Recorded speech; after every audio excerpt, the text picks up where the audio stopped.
এ কবরের যাত্রীরা, কখন কে কোন সময় কিভাবে রওনা করবে বাজার, এটা কিন্তু তোমারও জানা নাই, আমারও কিন্তু জানা নাই।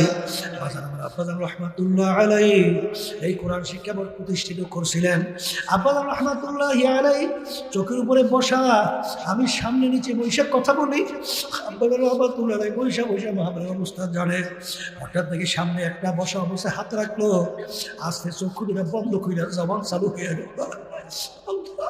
এরপরে আমি মাথার পিছনে হাত রাখিয়ে শোয়া দিল। তাড়াতাড়ি ডাক্তার ডাক দিলাম, আইসা বলে আল্লাহর কত দুনিয়াতে না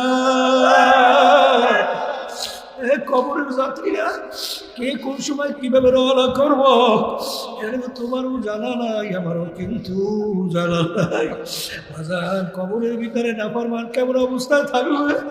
আল্লাহ রাসূল বলেন, এ আমার উম্মতেরা, সমুদ্রের ভিতরে যদি কেউ পড়ে যায়, বাজার সমুদ্রে